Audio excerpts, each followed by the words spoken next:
Kamu bingung cari peralatan rumah? Yang nyaman, berkualitas, dan keren? Informa solusinya. Informa menyediakan peralatan rumah mulai dari peralatan tidur, peralatan kantor, peralatan dapur, dan peralatan ruangan. Yuk, tunggu apa lagi? Kunjungi Informa sekarang. Informa, furnishing with style. Bismillahirrahmanirrahim. Assalamualaikum warahmatullahi wabarakatuh. Waalaikumsalam. Selamat pagi. Sampurasun. Sampes. Bara Kabar Priangan, kembali Anda bersama kami dalam tayangan podcast Kabar Priangan, mengulas, mereview pemberitaan yang telah kami sajikan dalam media cetak kami, kemudian kami sajikan kepada Anda dalam platform digital channel YouTube Kabar Priangan. Kali ini saya bersama pemimpin redaksi kami, Pak Jul Karnain Pinaldi. Selamat pagi, Pak Jul. Selamat pagi, Pak Ridwan. Pak Jul, ada beberapa informasi berita yang telah kita muat di Harian Umum Kabar Priangan. Ada yang menarik menurut Pak Jul, barangkali berita mana, Pak Jul? Nah, ini untuk edisi hari ini, Senin, Pak Ridwan, kita memunculkan berita tentang penyalahgunaan miras ya. Jadi ada 3 orang warga Garut tewas karena miras oplosan nih. Kenapa saya memunculkan berita ini sebagai berita headline, Pak Ridwan? Pertimbangannya karena memang ini sebagai warning ya, sebagai pelajaran pelajaran kepada orang tua, kepada masyarakat seluruh lah, misalkan termasuk juga aparat ya. Jadi kita ingin mengingatkan bahwa ini ancaman karena kejadiannya tidak hanya sekali, Pak Ridwan, berkali-kali. Nah, saya review dulu sebentar beritanya. Ini kejadiannya di Pendai Garut, Pak Ridwan ya, di Pendai Garut. 3 orang yang meninggal dunia. Terus sebenarnya pelakunya berdasarkan informasi yang berhasil kami himpun itu 9 orang. Mereka melakukan miras oplosan, pesta miras ya, dari alkohol 70% nih. Ditambah obat keras dan lain-lain, dan bukan juga minuman berenergi ya, tambah air katanya seperti itu, dan dicampur-campur gitu. Kemudian mereka, anak-anak muda ini pesta miras nih, yang kita membuat kita miris ini ternyata masih remaja gitu. Ada korban bahkan yang dari 3 ini 2 orang itu masih pelajar SMK, Pak Ridwan.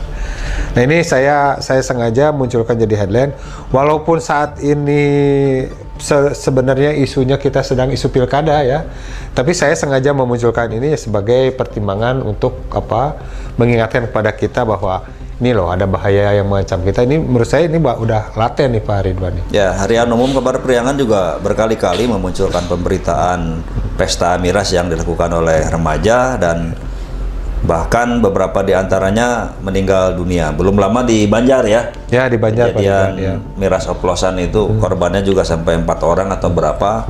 Dan yang di Garut ini juga dari 3 orang korban meninggal itu bukannya tidak mungkin jumlah korban meninggal akan bertambah ya. Soalnya yang 6 itu sekarang masih dirawat di rumah sakit, dan konon 1 orang kondisinya sangat kritis katanya. Dan ini tentu mengundang keprihatinan semua ya. Kejadian ini tidak lantas menjadikan orang mengambil pelajaran, karena buktinya berkali-kali kita munculkan, beberapa kali peristiwa terjadi, masih terjadi di tempat-tempat lainnya. Peristiwa pesta miras ini, Pak Jul, kira-kira apa penyebab pesta miras selalu terjadi ini di kawasan Priangan Timur ini, di Garut, Ciamis, Tasikmalaya, Garut bukan untuk yang pertama, sebelumnya juga sudah pernah ya. Ya, ini berkali-kali ya, sering. Jadi kita juga bertanya-tanya nih, Pak Ridwan. Sebenarnya ini karena kan kalau kita lihat nih, kalau saya review dari belakang terus dipelajari gitu. Kasus yang tewas ini bukan karena miras, tapi miras oplosan rata-rata. Sebagian besar kasusnya itu karena kasus miras oplosan. Jadi organ dalam tubuh itu hancur karena alkohol ya, alkohol 70%. Nah itu. Nah, ini jadi pertanyaan nih, apakah karena memang mereka tidak punya uang gitu sehingga untuk membeli minuman kelas yang berkualitas misalkan.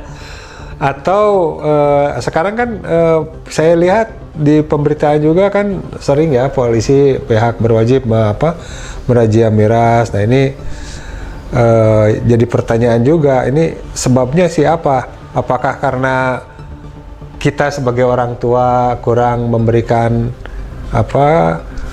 pengarahan kepada anak-anak sehingga anak-anak itu, atau misalkan juga di luar sana anak-anak juga terpengaruh oleh pergaulan yang itu gitu.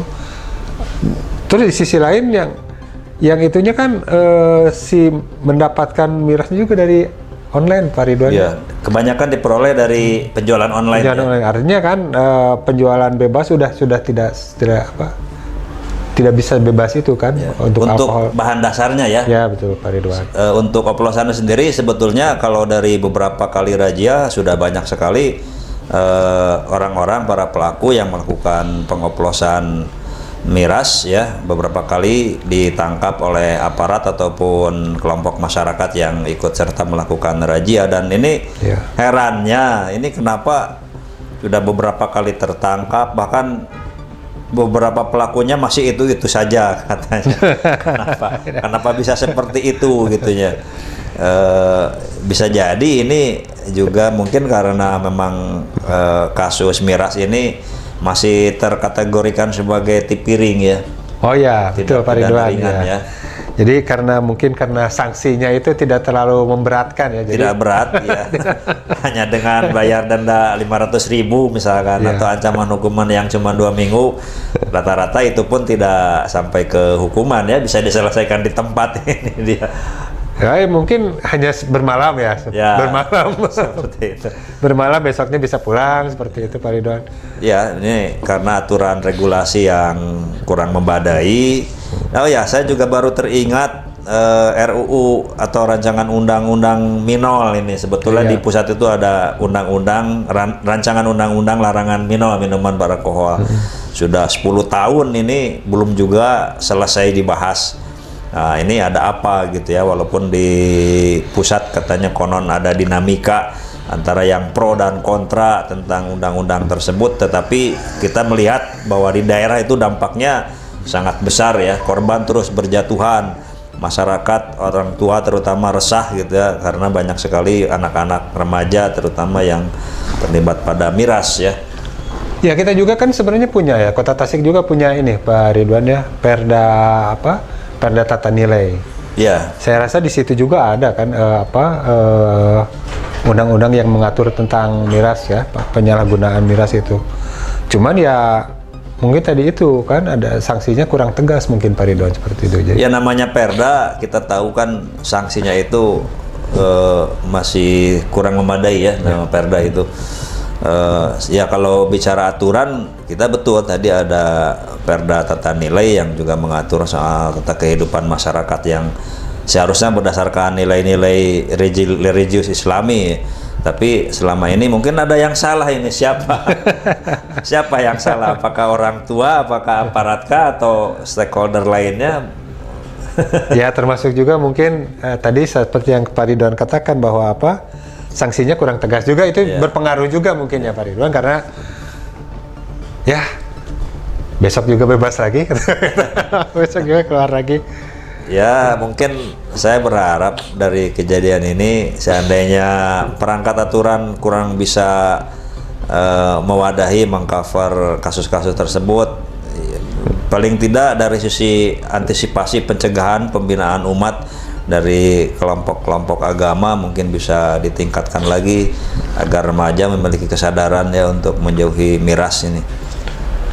Ya betul Pak Ridwan, karena ini saya rasa ini bukan tanggung jawab aparat saja ya, tanggung jawab kita juga sebagai orang tua kan. Kita jangan, saya rasa sebagai orang tua kita tidak hanya ketika melihat anak belum pulang biarin saja seperti itu kan, kejadiannya seperti itu, anak belum pulang tahu-tahu udah ada kabar aja dalam kondisi sekian kan. Kalau udah kejadian seperti itu menyesal kemudian tidak ada gunanya ya Pak Ridwan. Itu juga jadi kita minta ke orang tua juga lebih protektif ya, lebih melindungi anggota keluarganya Pak Ridwan seperti itu. Baik, cukup Pak Jul ya? Iya Pak Ridwan. Baik, para kabar periangan semua, barusan bincang-bincang kami membahas tentang korban miras oplosan di Garut yang menelan korban 3 orang sampai sejauh ini. Mudah-mudahan berbagai peristiwa kasus-kasus miras yang menyebabkan korban meninggal di berbagai tempat di Perangan Timur ini menjadi bahan pelajaran untuk kita semua, jangan sampai terjadi lagi di kemudian waktu. Demikian, wabillahi taufiq wal hidayah. Assalamualaikum warahmatullahi wabarakatuh. Waalaikumsalam warahmatullahi wabarakatuh.